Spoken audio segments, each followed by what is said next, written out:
ብሩኬ እንግዲህ ፎቶውን በውስጥ አድርጓል ማለት ነው። ቅመሜን የት አደረካት? ቅመሜን የት አደረስካት? ለምን ቅመሜን አታመጣትም? ወደ እሱ ተቆጥቷል። ቁጣውን ቀስቅሷል። ስለዚህ ቅመሜን ለምንድን ነው የማታመጣላቸው?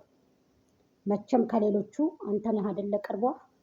ስለዚህ አታሳዝንም? የምር ወደንሶች በጣም በጣም ተጨንቀዋል። ወዴት ሄደች? አልቅሳ ነበረ። በዛው ነው የጠፋችው። ምን ሆና ይሆን እያሉ በጣም ተጨንቀዋል። ሰውን ማስጨነቅ ወይም ደግሞ ሰውን ማሳሰብ ጥሩ ነው ብለህ ታስባለህ? ቢያንስ ቢያንስ እሷ ሴት ልጅ ናት፣ ልቧ ተሰብሯል። አንተ ከእሷ ተሽለክ ለምንድን ነው የማታመጣት? ለምንድን ነው በቃ ይቅርታ እንኳ ባትል ራሱ ወደ እሱ እየተጨነቀ ነው፣ ህዝብ እየተጨነቀ ነው ብለህ እሷን ያላመጣህበት መንገድ ለምንድን ነው? በሁለተኛ ደረጃ ደግሞ በዚህ ደረጃ እንደዚህ ሊያበጣብጣችሁ እንደዚህ ልትበጠብጥ ምናምን በቃ አሁን በአንተ ቤት በቃ ያኔ በቃ ቀብረር ብለዋል አይደለ? ይሄ እኮ ጥሩ አይደለም። ያንን ሰው አብረህ ስትበላው ስታልበው ኑረህ አለሁ ብለህ ያንን ሰው ስትበድለው ወይንም ደግሞ ያንን ሰው ስትሸውደው ኑረህ አሁን ላይ እኔ ቀብራራ ነኝ ወይንም ደግሞ እኔ የሆነ ነገር ነኝ ብሎ ማሰቡ ተገቢ ነው ብዬ አላስብም ማለት ነው። ስለዚህ አሁን ላይ ተስማምታችሁ ሁለታችሁም ማለት ነው ሁለታችሁም ተስማምታችሁ ብትመጡ ህዝብ እናንተን የማይቀበልበት አንዳችሁም ነገር የለም። አሁን አንተ እያደረግክ ያለው የደመቁን ነገር ነው። ሀቂቅትን እውነት ለመናገር የደመቁን የሩታን ነገር ነው እያደረግክ ያለው ብሩኬ። ይሄ ደግሞ ለአንተ መውደቅን ያመራል ማለት ነው። የምር ጨረቃ ፋሚሊ በጣም ተቆጥተዋል። በጣም ነው የምልክ። እኔ ገርሞኝ ነው። ጨረቃ ፋሚሊ ቁጣቸውን ቀስቅሰዋል እውነት ለመናገር። ስለዚህ ተገቢ ነው ብለህ ካታስብ ቅመምዬን ከጣልክባት እኛ የምንጠይቀው አንተን ነው ማለት ነው። ቅመምዬን ከጣልክባት ገብተህ ታመጣታለህ፣ ወደድህም ጠላህም ማለት ነው።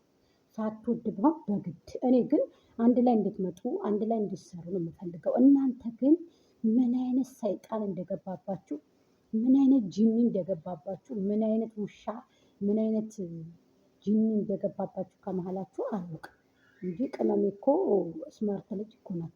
ከሰው ላይ የማትደርስ ቆንጅዬ ናት። ስለዚህ እሷን ትተክ አንተ ወዴት እያመራህ ነው? ይሄ ተገቢ ነው ብለህ ታስባለህ? ወዴት እየሄድክ ነው? እኔ ተገቢ ነው ብዬ ስለማላስብ ብሩኬ ወደ ራስህ ተመልሰህ ቅመምን ከጣልክባት አምጣልን፣ እንፈልጋታለን። እሺ እናንተ ብትተዋት እኛ እንተዋትም። ገባህ አይደለ? ስለዚህ የራስህን ትፈሸነሻለህ። እሷ በቻናሏም ጠፍታለች። ብቻ ያሳዝናል። የምር ነው የምላችሁ። እኔ ውስጤ ነው በጣም ተጎዳውና በጣም ነው የምታሳዝነው። ሀቂቀትን ልጅቷን ያሳዝነኛል። ሀይሚሻ በጣም ነው የምታሳዝነኝ። ሁላችንም ከጎን ሆነን ርብርብ እናደርጋለን ማለት ነው። ዛሬ ደግሞ በዚህ ብቅ ያልከው በዚህ መልኩ ሽሚትን ይዘህ ልትመጣ ነው ወይንስ ምንድን ነው? አልገባኝም። ሽማይቱን ይዘህ ልትመጣ ነው? ብሩኬ መሳሳት አለብህ ማለት ነው። ሁለተኛ ስህተት እንዳሰራ ሁለተኛ ስህተት እንዳሰራ። የሰው ልጅ በእርግጥ ፍጹም አይደለም፣ ግን ይበቃሃል። እውነቴን የምነግርህ ይበቃሃል። ስለዚህ ሀይሚሻን ከጣልክባት አምጣልን፣ እንፈልጋታለን። እሺ አንተ ባትፈልጋት እንፈልጋታለን። እሷ ሁሉ ሰው ይፈልጋታል። እውነቴን ነው የምነግርህ። እንዴ አንዳንድ ሰዎች ግን ያላችሁበትን የመጣችሁበትን የምትረሱት ለምንድን ነው? ማለቴ መርሳቱ ምን አስፈለገ ብዬ ነው። ለምን አስፈለገ መርሳቱ? እንደዚህ በዚህ ልክ የመጣችሁበትን የተቀመጣችሁበትን የተነሳችሁበትን ቢጃማችሁን ሁሉ ቀየረ የላችሁ፣ ልብሳችሁን ሁሉ ቀየረ የላችሁ፣ ብዙ ነገሮች ቀየረ የላችሁ ቅመም ማለት ነው። አሁን ግን እናንተ አዙራችሁ እሷን ጣላችኋት። ለምንድን ነው? ይህን እናትህን እኮ ቢጃማ እንድትቀይር ያደረገችው እኮ ቅመም ናት። እውነት ለመናገር ብዙ ነገር እኮ እንዲቀየር ያደረገችው ቅመም ናት። መኪና እንድትገዛ ለአንተ የጣረችው ቅመም ናት። ለምን? ከህዝብ አምጥታ ወሬ ስላሳወቀች ብዙ ነገር ስላገዘች ምናምን እሷ ናት። መስዋዕትነት ከፍላለች።